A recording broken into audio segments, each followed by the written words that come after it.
Damas y caballeros, tenemos aproximadamente como 2000 años que Dios envió aquí a este mundo a su Hijo Jesucristo para dejarle sus leyes.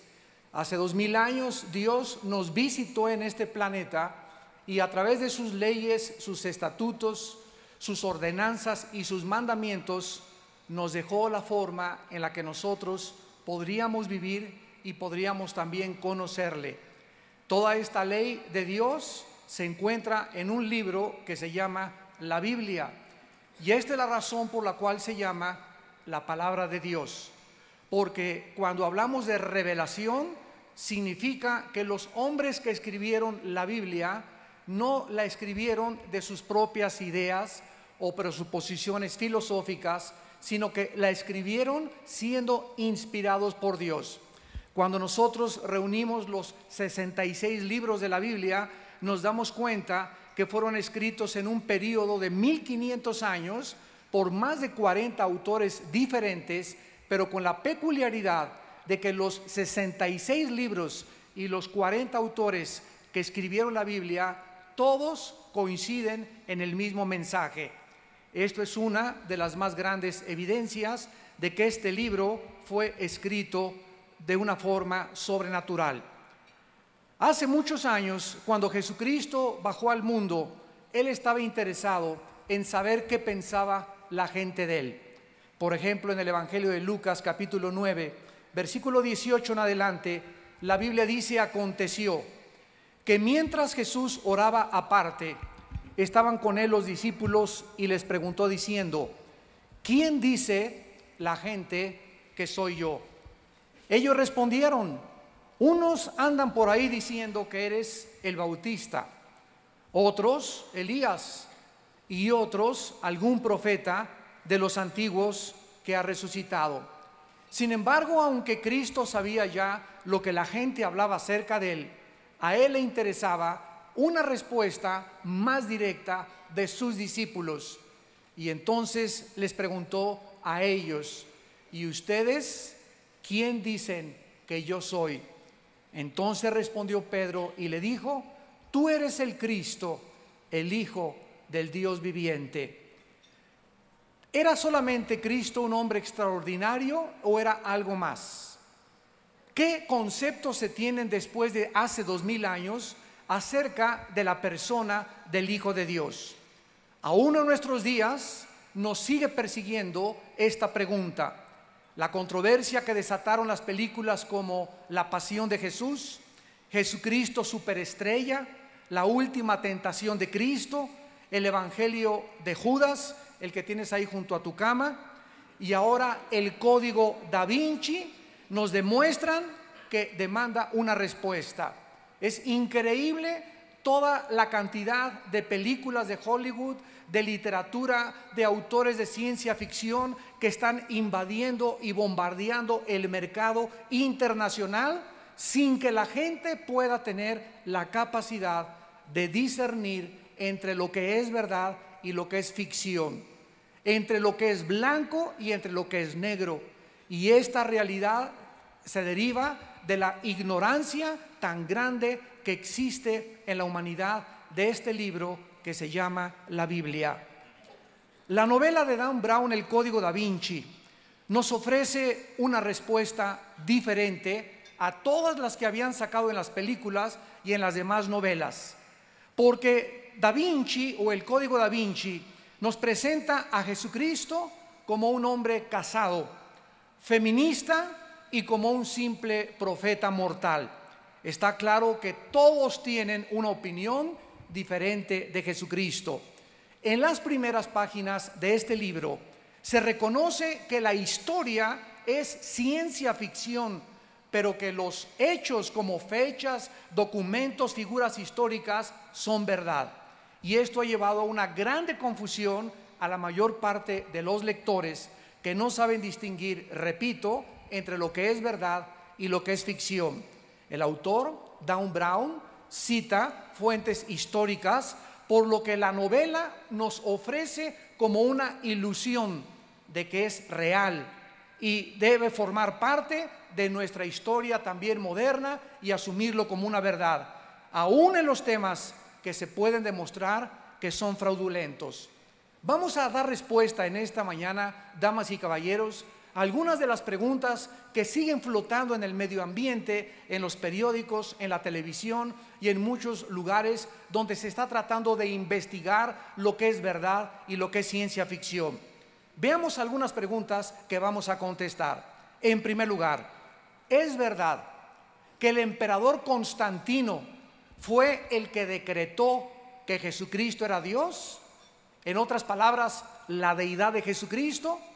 En segundo lugar, ¿es verdad que en el concilio de Nicea se determinó cuáles eran los libros que deberían de formar parte del Nuevo Testamento?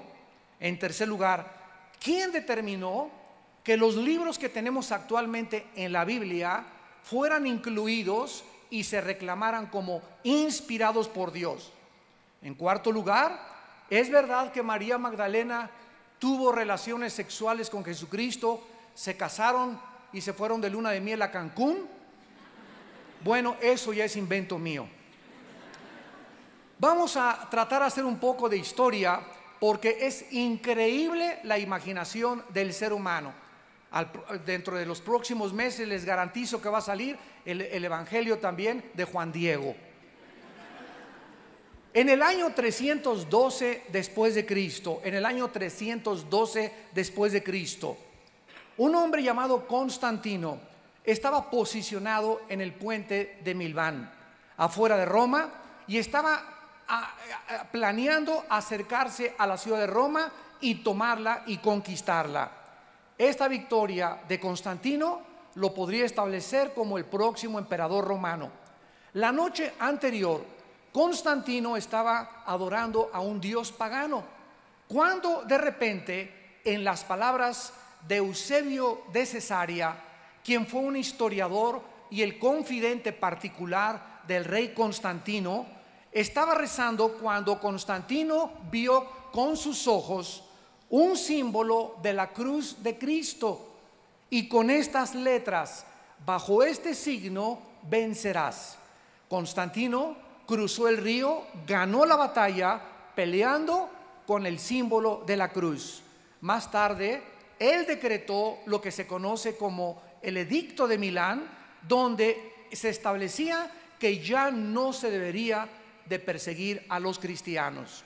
En otras palabras, este mensaje de la cruz de Cristo conquistó al imperio más grande de toda la historia.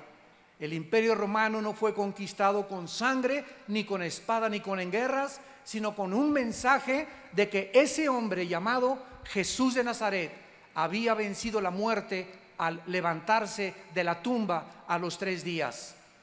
Existen muchas razones para ser escépticos cuando un político abraza una religión, especialmente cuando esta religión le va a ayudar al político a poder alcanzar sus ambiciones políticas. Consideremos al emperador Constantino, quien en el Código da Vinci se dice que inventó la deidad de Cristo para consolidar su poder político. También se dice que eliminó los libros del Nuevo Testamento que no estaban de acuerdo con su agenda política. En el Código da Vinci, Dan Brown dice esto: Constantino consolidó su gobierno y se ganó el derecho de establecer que los que no estaban de acuerdo con él eran herejes. Además, Constantino reúne en el Concilio de Nicea en el año 325 después de Cristo y ratifica la nueva doctrina cristiana por cuestiones políticas. Además, se asegura que Constantino rechaza los evangelios que eran favorables a la feminidad divina. Vamos a ver a continuación que el centro de la discordia y del debate internacional, tanto religioso como filosófico, es el siguiente, damas y caballeros. Si Jesucristo fue un simple hombre mortal como Buda, como Mahatma Gandhi, como el Gurú, como el Dalai Lama, como Hare Krishna, como Zoroastro o como todos los líderes religiosos, o si Jesucristo verdaderamente era Dios en la carne. Esta es la más grande pregunta que todos nosotros en esta mañana, antes de salir de este lugar, tú tienes que contestar, porque la respuesta que tú le des a esta pregunta va a determinar el destino eterno de tu alma.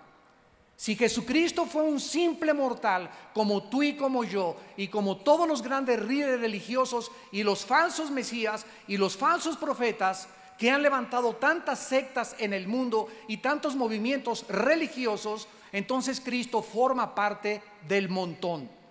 Pero cuando venimos a la Biblia y cuando comenzamos a escuchar las declaraciones de Jesús, cuando comenzamos a analizar la Biblia y la comparamos con el Mahajanivana Sutta, con el Tripitaka de los libros de Buda y de Confucio, con el Popo, con los Vedas de los persas, con el Corán de los musulmanes, nos damos cuenta que ninguno de los libros sagrados, ninguno, damas y caballeros, señoras y señores, ningún libro sagrado tiene una comparación ni científica, ni arqueológica, ni antropológica, ni psicológica, ni genética, ni biológica, ni geográfica, ni histórica con la Biblia.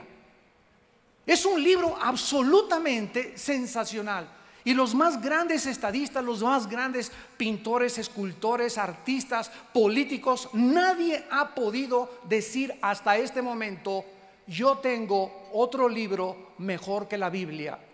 Esta es la razón por la cual, al contener la Biblia, las verdades absolutas del universo, tiene que convertirse, si es verdad lo que Cristo dijo, que existía un diablo y existía un ser príncipe de las tinieblas, a cuyo mandato existen millones de demonios y de criaturas invisibles espirituales tratando de atormentarnos a nosotros y de robarnos la verdad, y de que tú vayas a la tumba sin el conocimiento de la verdad, entonces nosotros haríamos bien en abrir nuestros oídos al único ser en la historia que ha dicho estas palabras: yo soy el camino, yo soy la verdad y yo soy la vida.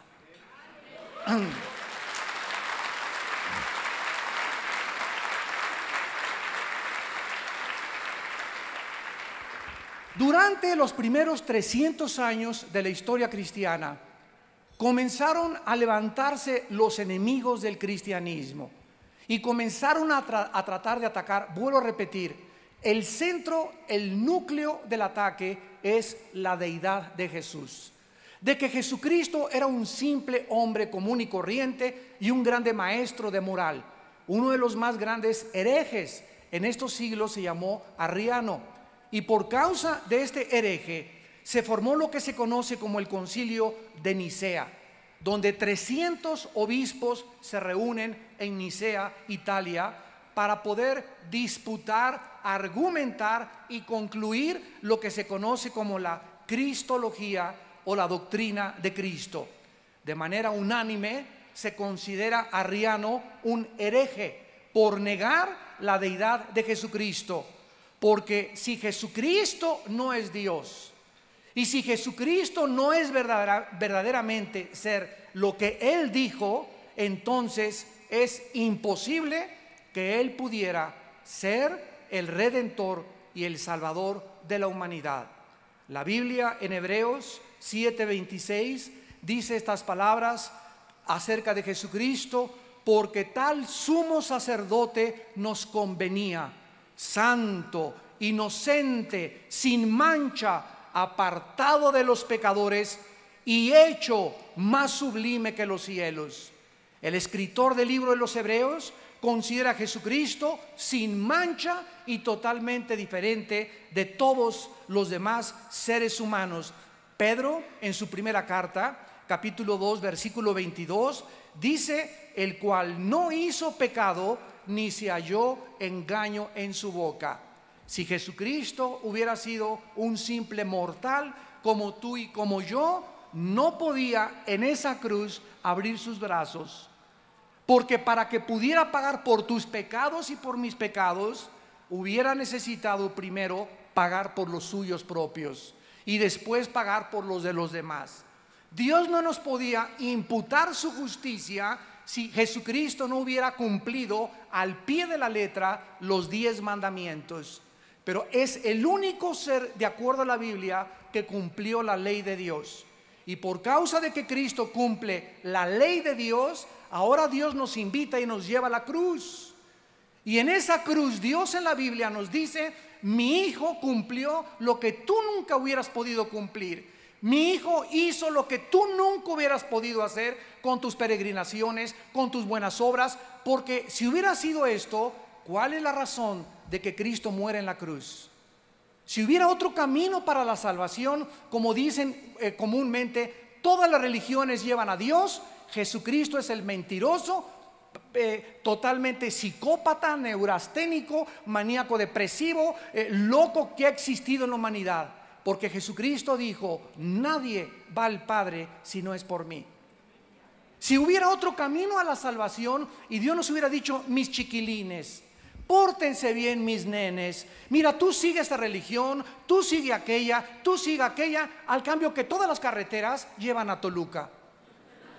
Y esto no es verdad. No todas las carreteras llevan a Toluca, no todos los caminos llevan a Roma, no todos los aviones llegan al mismo lugar, no todas las religiones llevan a la verdad. La Biblia dice: hay caminos que parecen derechos, pero su fin es camino de muerte. Jesucristo dijo: porque no hay otro nombre dado debajo del cielo a los hombres en quien podamos ser salvados, más que en el nombre de Jesucristo. A continuación nos damos cuenta que la Biblia, en este concilio de Nicea, los 300 obispos que se reunieron de manera unánime, repito, acordaron de que Jesucristo no solamente era Dios hecho carne, sino que desde que antes de ellos, 3 siglos antes, ya los apóstoles y los padres de la iglesia habían concluido, ninguno tenía dudas de que Jesucristo verdaderamente era el Hijo de Dios.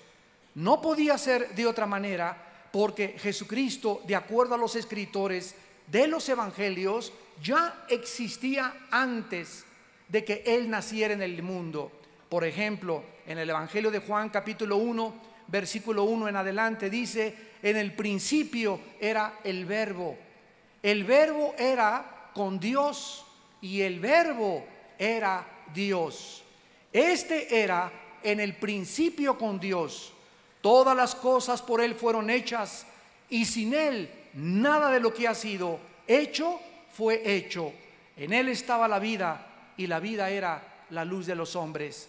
La Biblia dice que Jesucristo, antes de nacer en el vientre de su madre, la Virgen María, ya había estado junto con el Padre, formando la creación, ordenando la creación, dirigiendo la creación, y se le atribuye a Jesucristo, al que murió en una cruz hace 2000 años, la creación del universo y la vida que tú tienes y la vida que yo tengo.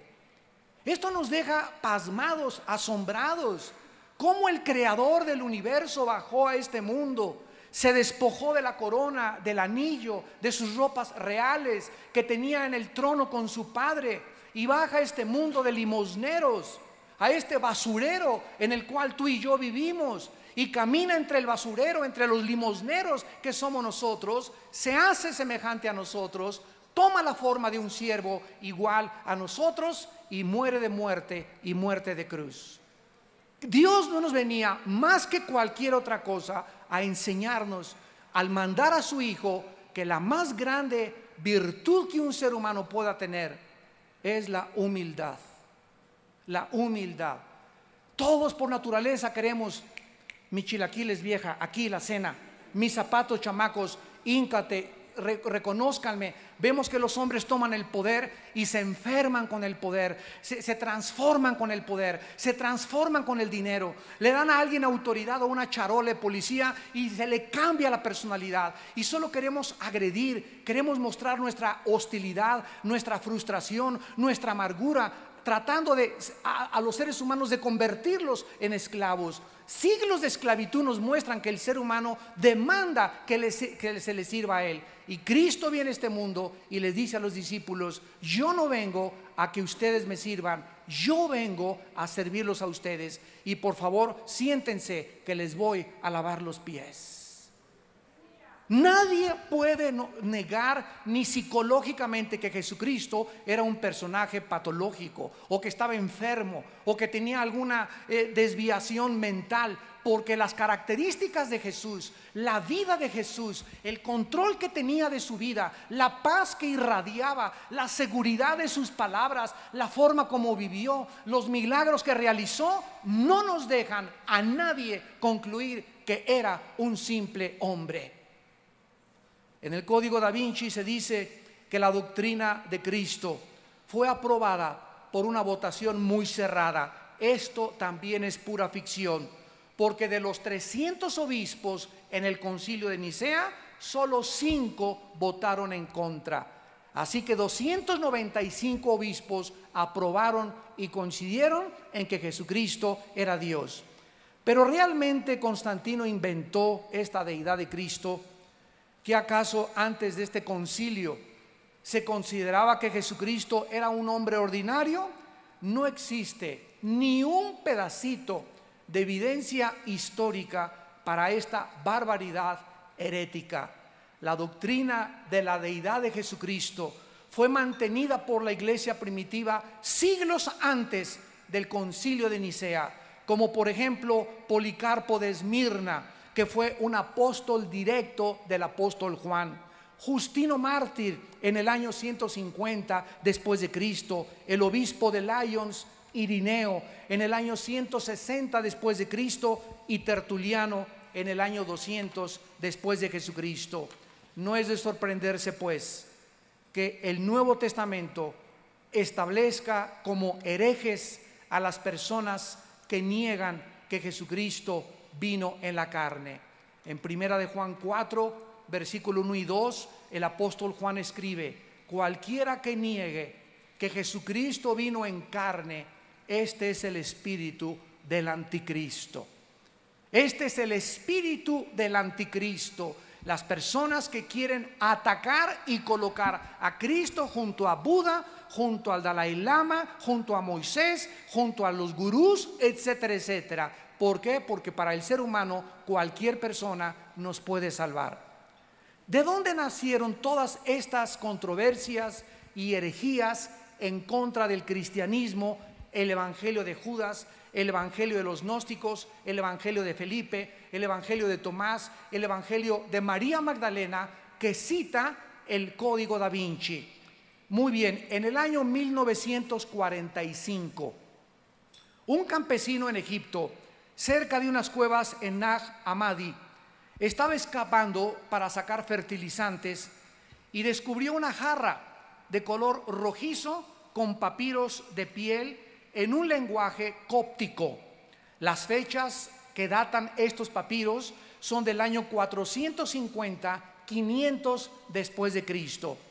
Se tradujeron estos papiros al inglés y la Sociedad Geográfica Nacional, el National Geographic Society, pagó $1 millón por tener el derecho de publicar en la televisión y de tener como autoría todas aquellas cosas que pertenecían a estos escritos. Se tradujeron y se convirtieron en lo que se conoce la Biblia gnóstica, donde se enseña que el hombre debe encontrar su propio camino a la salvación, que todos los caminos, si tú te portas bien, y todas las religiones te llevan a Dios, y que el problema no es el pecado, sino la necesidad del autoconocimiento.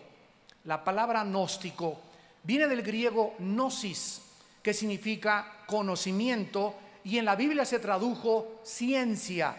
Y esta filosofía enseña que existe un conocimiento escondido que es reservado solo para los iluminados y reservado en los grandes secretos del arcano para los masones y para otros grupos esotéricos filosóficos.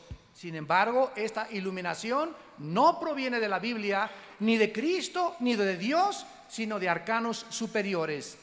Es increíble que el gnosticismo, que enseña que la necesidad no es el perdón de pecados, sino la iluminación interior, nieguen también la resurrección de Jesucristo, que un sustituto murió por él.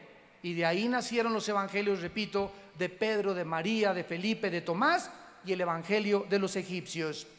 Los apóstoles de Jesucristo, como el apóstol Pablo, en la segunda carta a los Corintios, capítulo 11, comenzaron en el tiempo de Nerón a alertar a la cristiandad acerca del surgimiento de personas que comenzarían a atacar la verdad y la deidad de Jesús.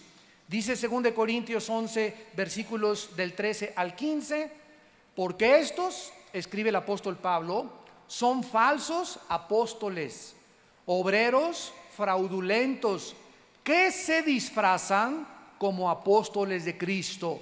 Y no es maravilla, porque el mismo Satanás se disfraza como ángel de luz. Así que no es extraño si también sus ministros se disfrazan como ministros de justicia, cuyo fin será conforme a sus obras. ¿Cuántos falsos profetas han conocido ustedes a través de los periódicos en el último siglo? Por ejemplo, en 1900, para no ir tan lejos, 1970, se levanta un hombre llamado Jim Jones y comienza a decir que él es Dios. Lo comienza a seguir la gente, se los lleva a una de las Guyanas, a Latinoamérica, y los envenena a todos cuando senadores norteamericanos mandan investigar esta secta. Otro hombre llamado David Koresh, en Waco, Texas, se encierra en un castillo que construyeron, se arman diciéndoles que venía el fin del mundo y la guerra del Armagedón, y comienzan a enseñar lo mismo, que él es Dios.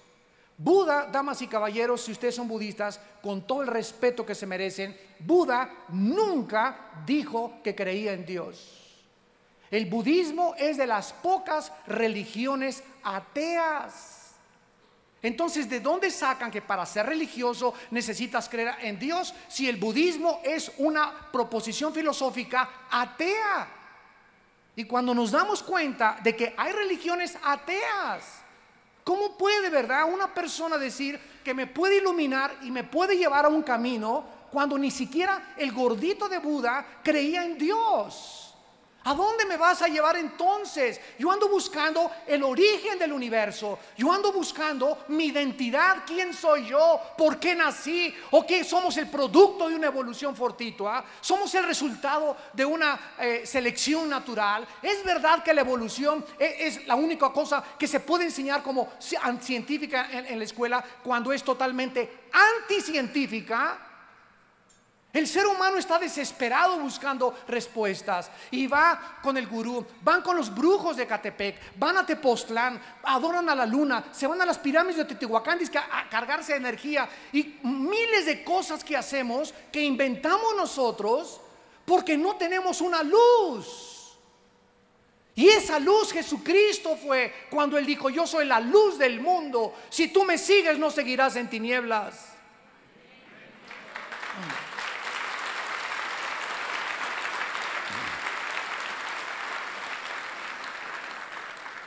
Teniendo tan cerca la verdad, damas y caballeros, estamos perdidos en un desierto de incertidumbre y de confusión.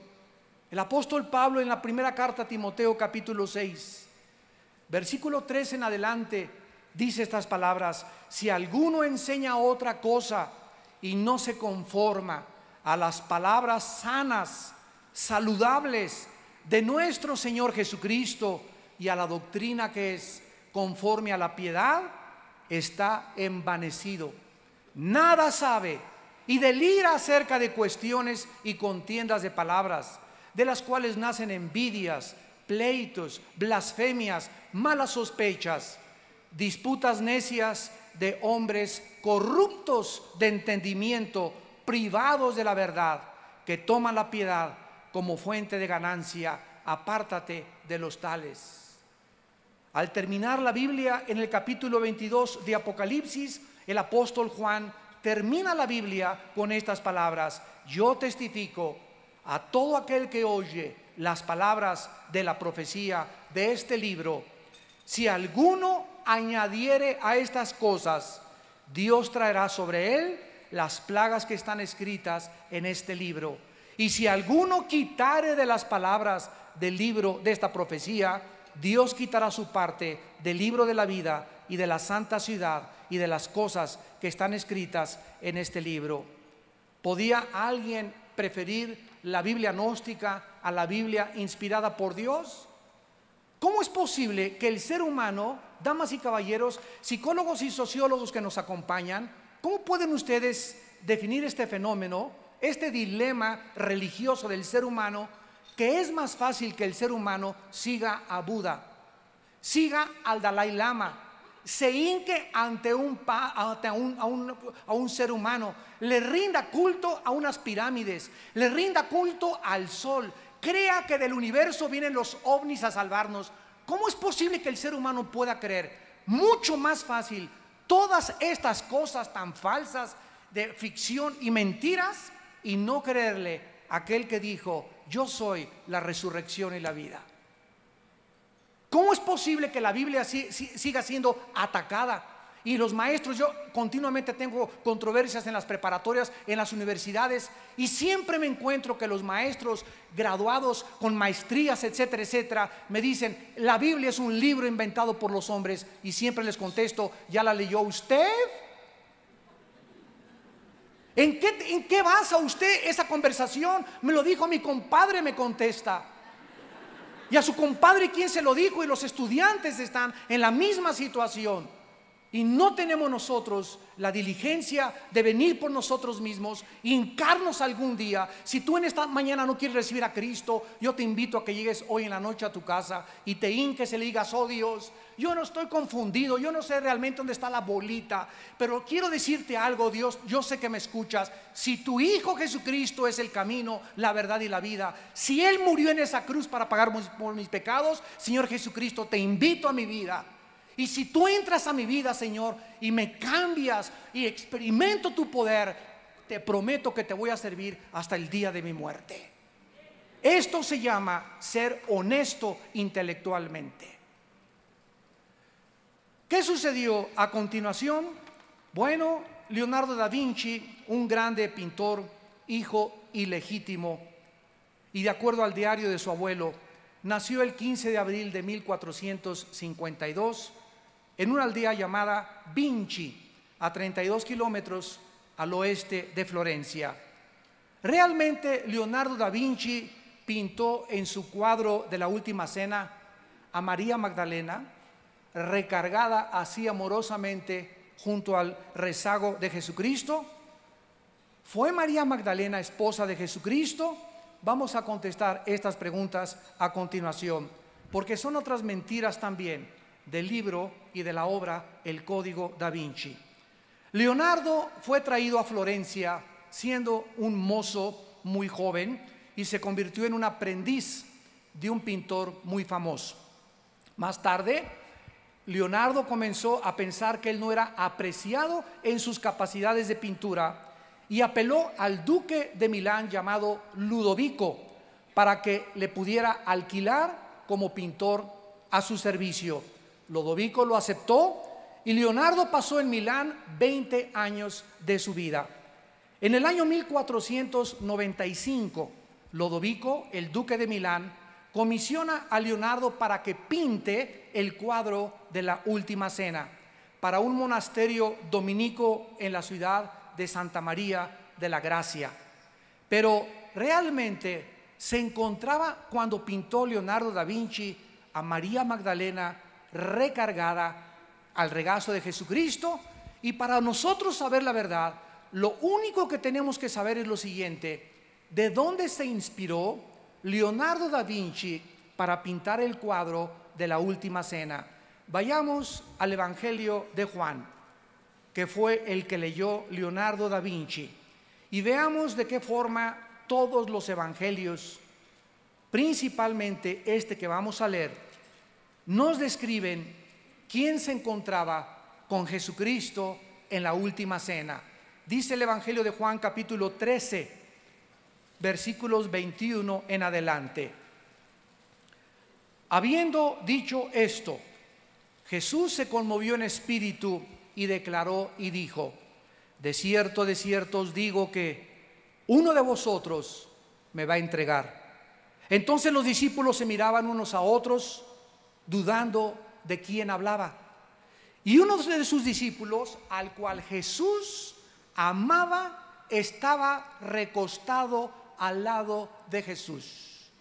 Y todos sabemos que este discípulo amado era el apóstol del amor, el apóstol San Juan. A este hizo señas Simón Pedro para que le preguntara quién era aquel de quien hablaba. Él entonces, recostado en el pecho de Jesús, le dijo: Señor, ¿quién es? Respondió Jesús: a quien yo diere el pan mojado, aquel es. Y mojando el pan, lo dio a Judas Iscariote, hijo de Simón. Vemos que la Biblia nos dice claramente que en la última cena no había una sola mujer. ¿Por qué? No era porque Cristo las haya excluido o las haya minimizado, todo lo contrario. Las mujeres fueron las que estuvieron con Cristo en el último día cuando Él colgaba en la cruz. Su madre, la Santa Virgen María, y María Magdalena y otras mujeres. A las primeras a quienes se les apareció fueron a mujeres también. Y la Biblia nos muestra el grande honor, el grande respeto y la grande honra que las mujeres deben de merecer de parte de nosotros los hombres. Porque cualquier hombre que me escuche, vivimos gracias a que una madre y mi madre nos trajeron a este mundo.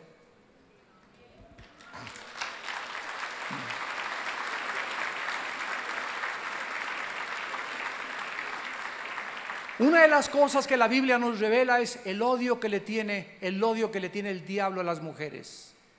Y esta es la razón por la cual en la mayor parte de los países en el Medio Oriente, en Latinoamérica y en otras naciones, a la mujer se le veja, se le sobaja, se le margina, se le desprecia. Y el hombre, principalmente en Latinoamérica, cree que porque es nieto y descendiente de Zapata y porque su compadre fue Pancho Villa, la señora está para hacerme los frijoles y yo puedo engañarla, yo puedo tener un amante, yo puedo irme con quiera, pero ella no puede. Nosotros sí podemos, pero ellas no pueden. Además, usted está para servir y para lavarme los calcetines y para darme de comer. Y comenzamos a creer que somos superiores a las mujeres, y estamos viviendo una época como la de los talibanes allá en Afganistán, donde las ponían en una plaza de toros como plaza de toros, y las vejaban, les cortaban con navajas Gillette los labios y la lengua porque se habían descubierto la cabeza, porque las encontraron trabajando, porque no estaban vestidas de arriba hasta abajo, porque no traían las burcas completamente cubriéndoles sus rostros. Y esto ya tiene que detenerse. En las iglesias, en las naciones, tenemos que entender que mientras la mujer no se le asigne el papel que Jesucristo les dio, los hombres seremos maldecidos. Porque la grandeza de una nación está en los matrimonios. Y cuando una familia se desmorona, el ser humano pierde la visión. Y atribuimos el problema a los pobres. No, si nosotros levantamos a los pobres y a los ricos los bajamos, esto es la raíz del comunismo. Marx se equivocó con eso, señores filósofos y políticos. No es la solución bajar a la clase alta y a la burguesía y al proletariado que suba. Cuando el proletariado sube, hacen lo mismo que hicieron antes. Y tenemos el ejemplo de Cuba, tenemos el ejemplo de Rusia, donde no funcionó. ¿Por qué? Porque el problema no es el comunismo, la clase sociales, la clase trabajadora, la pobreza. El problema somos nosotros y las familias. Los grandes imperios de la historia, damas y caballeros, no cayeron porque tuvieron una educación defectuosa, una política económica defectuosa, o porque las clases capitalistas comenzaron a gobernar a las clases inferiores. No es ese el problema. Sucumbieron por la inmoralidad. Egipto, los sumerios, los babilonios, los medos persas, los griegos, los romanos, Estados Unidos, Sodoma y Gomorra, Europa, Sodoma y Gomorra. Vemos en México desfiles ahora actualmente de gays y movimientos lésbicos demandando derechos. ¿Por qué tienes derechos cuando sales encuerado a la calle? Tú estás afectando a mis hijos y mi familia al salir encuerado y protestar en la calle. ¿Quién eres para violentar mis terceros derechos que yo tengo como ciudadano al demandar tus derechos de un estilo libre sexual? Pero ya no sabemos cómo contestar. Estamos en Sodoma y Gomorra y los seres humanos estamos completamente relajados, creyendo que una libertad democrática se puede hacer lo que se nos da la gana. Esto se llama anarquía y degeneración y depravación moral. Y por esto, dice la Biblia, vienen los juicios de Dios sobre México y el mundo entero. Porque hemos traspasado sus leyes. Hemos creído que todo mundo tiene derechos. Al ratito vamos a darle derechos. Quiere vivir con 4 mujeres, tiene el derecho de hacerlo. Tiene el derecho de vivir con 5 hombres, vamos a darle el derecho de hacerlo. Quiere vivir con una mujer con mujer y adoptar un niño. Cuando se destruye el fundamento de la familia, que es el diseño de Dios para la sobrevivencia de una sociedad, hemos llegado a Sodoma y Gomorra. Porque las familias forman las grandes naciones y las naciones están formadas por familias. Y lo que hace una familia, lo que integra una familia es la moral cristiana. Y cuando abandonamos eso, no tenemos ningún destino a donde dirigirnos más que al barranco y al naufragio total de nuestra sociedad. Leonardo da Vinci se inspira en la Biblia y lo que dice el Código da Vinci es absolutamente falso. ¿Quién era María? Dice la Biblia que María, en el capítulo 20 de Juan, fue una mujer y la primer testigo de su resurrección. Juan capítulo 20. Y dice la Biblia que no solamente fue el primer testigo de su resurrección, sino que María también fue la primera que dio testimonio que Jesús había resucitado.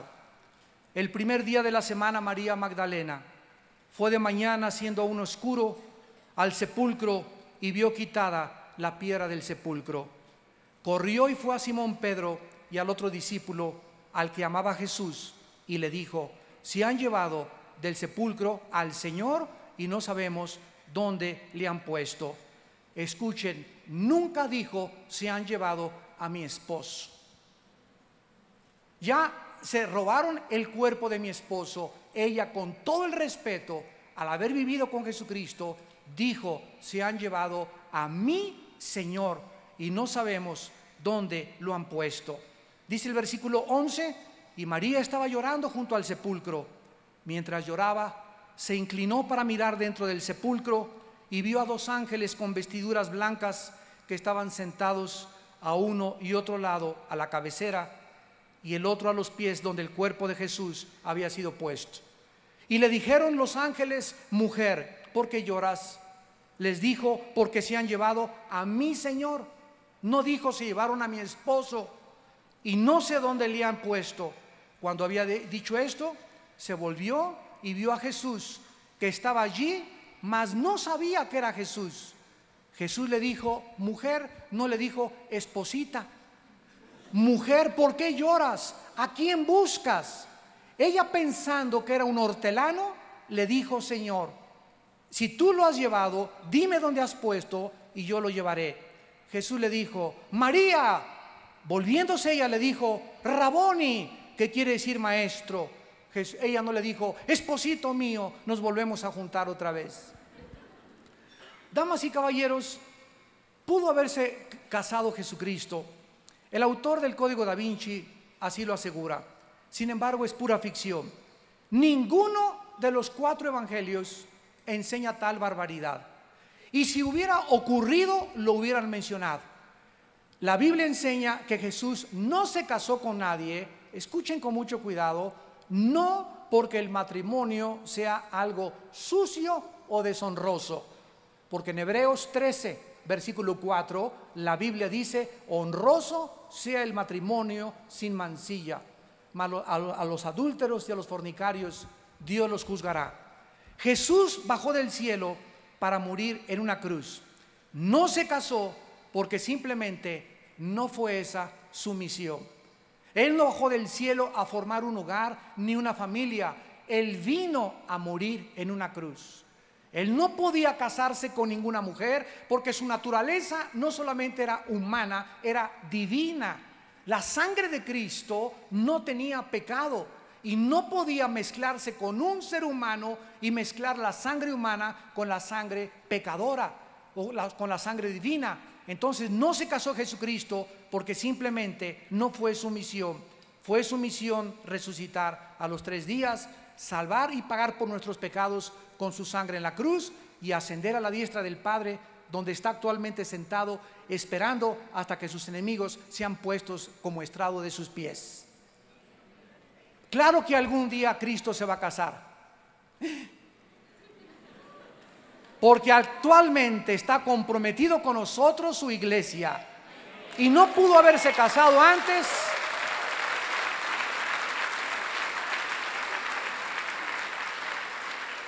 Cristo no pudo haberse casado antes sabiendo que su matrimonio va a ser en el cielo.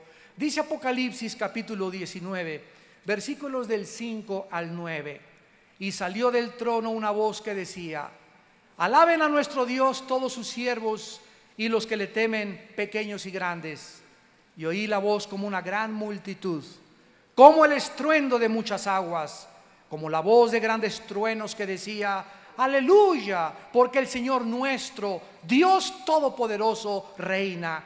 Gocémonos y alegrémonos y démosle gloria, porque han llegado las bodas del Cordero.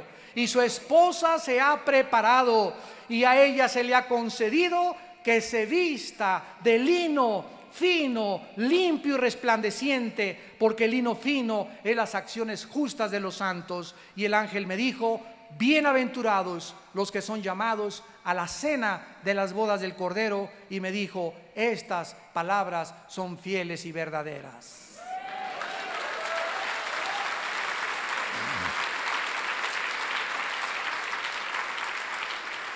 En este día, María Magdalena va a estar como con nosotros, invitados a las bodas del Cordero, donde el matrimonio se consumará, no en una unión física, sino en una unión bendita, íntima, de compañerismo inimaginable, espiritual. Y finalmente, ¿qué hay de los libros de la Biblia? ¿Por qué los libros que tenemos en la Biblia fueron incluidos en el canon? ¿Por qué otros fueron rechazados? ¿Quién determinó qué era inspirado y qué no era inspirado? La Biblia, ya dijimos, es un compendio de 66 libros, escritos bajo un mismo tema, por más de 40 autores en un periodo de 1500 años, o sea, más o menos del año 1492, y se terminó de escribir en el año 100 después de Jesucristo. Fue escrita en arameo, en griego y en hebreo. Fue el primer libro, la Biblia, en que se imprimió en la imprenta de Gutenberg. El primer libro que se imprimió en la historia en el año 1455 después de Cristo. Y se llamó la Vulgata Latina, que la tradujo al latín un monje llamado Jerónimo en el año 435 después de Jesucristo. En 1986, la Biblia se había traducido a 1848 lenguajes, de los 5445 lenguajes y dialectos que aproximadamente existen en el mundo. Actualmente hay más de 13,000 copias manuscritas del Nuevo Testamento antes de que saliera el Evangelio de Judas y el Evangelio que va a salir de Juan Diego también. 8,000 manuscritos de la Vulgata Latina y 13,000 versiones y 4,000 en griego, versiones primitivas. Existen más versiones primitivas de la Biblia que del libro La Ilíada y la Odisea y de cualquier otro volumen que exista en la humanidad. Además, el ateo francés Voltaire, en 1778, cuando murió, dijo en una ciudad donde él vivía: cuando yo muera, la Biblia pasará a la historia y nadie la volverá a publicar. Sin embargo, después de su muerte, la imprenta más grande que hay de Biblias en Europa es donde murió Voltaire. Jesús dijo: los cielos y la tierra pasarán, pero mis palabras permanecerán. Y seguirá siendo atacada, como dijo tu padrino don Teofilito. Y seguirá siendo atacada, y saldrán películas, y saldrán esto y aquello, y el mundo pasará a la historia y comenzará a distinguir entre lo que es ficción, lo que hombres enemigos de la cruz continúan atacándola, pero nosotros seguiremos levantándola y defendiéndola como la única luz que alumbra en tantas tinieblas en que se encuentra la humanidad. Haríamos bien en estar atentos como una antorcha que alumbra a este libro hasta que el lucero de la mañana amanezca en todos vuestros corazones. Y finalmente vemos nosotros que la autoridad de la Biblia la observamos en los escritores. ¿Qué era lo que tenía que definirse para que fuera aceptada dentro del canon del Nuevo Testamento? Dos cosas importantes. En primer lugar, la apostolicidad. En otras palabras, los libros que se aceptaron como inspirados por Dios son los que los apóstoles escribieron. Los hombres que caminaron, escucharon, vieron y tocaron y vieron resucitado a Jesucristo, el Hijo de Dios. Por ejemplo, en el Evangelio de Lucas, capítulo 1, el doctor Lucas, que no fue un apóstol, pero fue discípulo de Pablo y viajó con Pablo en sus viajes misioneros, escribe en los primeros versículos: puesto que ya muchos han tratado de poner en orden la historia de las cosas que entre nosotros han sido ciertísimas, tal como nos lo enseñaron los que desde el principio lo vieron con sus ojos y fueron ministros de la palabra.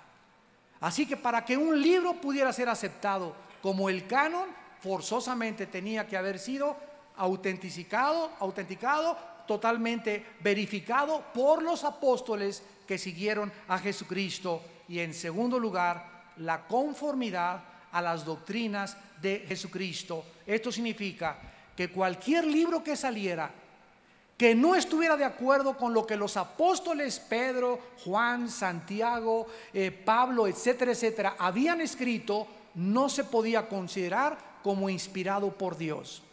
Entonces es lógico que el Evangelio de Judas, el Evangelio de Tomás, el Evangelio de Felipe hayan nacido o surgido 300, 400 años después de Cristo, cuando los enemigos del cristianismo comenzaron a escribir y a enterrar. Nadie niega que sean auténticos, nadie niega que sean antiguos. Lo que se niega, por ejemplo, en el Evangelio de Judas es que ni siquiera Judas lo escribió. Ahí está el Evangelio de Judas y no aparece ningún versículo donde diga: yo, Judas, dije esto. Alguien enemigo de Cristo escribió este evangelio y comenzó a decir que que Judas no era el traidor, que se puso de acuerdo con Jesucristo y que comió chorizo en Toluca. Es increíble la imaginación humana. Y estamos en un momento, damas y caballeros, donde si tú no te afianzas a la verdad y si tú no tienes fundamentos morales firmes en tu vida y en tu familia, te va a llevar la corriente. Y vas a acabar creyendo en cualquier cosa. Esa es la tragedia más grande de cuando alguien rechaza la luz de Cristo, que acabas creyendo en cualquier otra filosofía tonta inventada por los hombres que en aquel que dijo: yo soy la luz del mundo, yo soy la verdad, la única verdad que existe, yo soy el único camino en el que tú y tu familia puedan caminar, yo soy la vida eterna.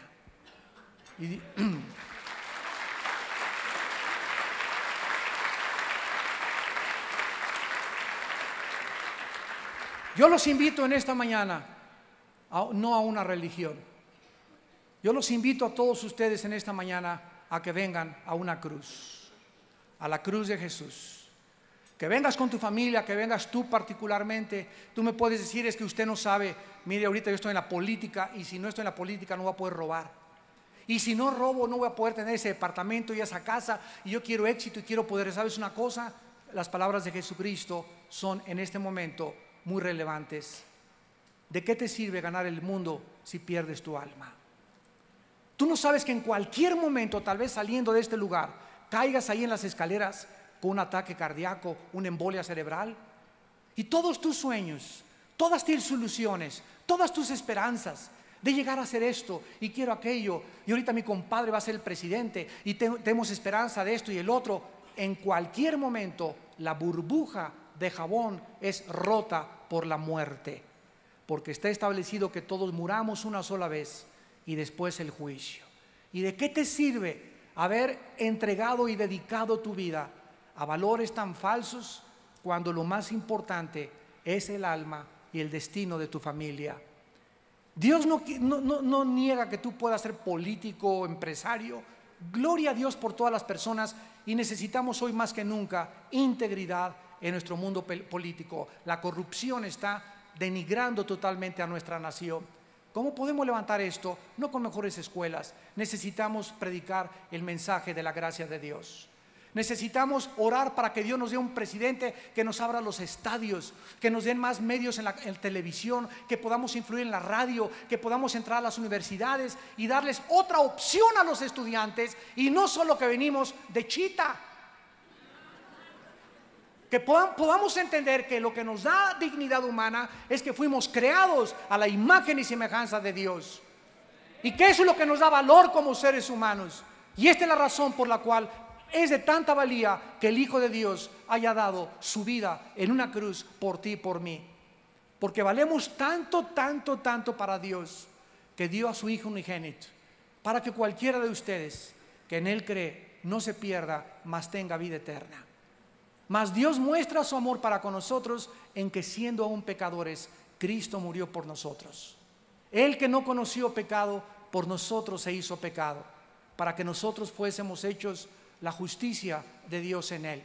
Porque la paga del pecado es la muerte, mas el regalo de Dios es vida eterna en Cristo Jesús. ¿No quisieras tú en esta mañana que Dios ha preparado tu corazón, que estás sensible a la voz del Espíritu Santo, venir a Jesús y decirle lo que yo le dije hace 30 años? Hace 30 años yo estaba formando parte del Partido Comunista Mexicano.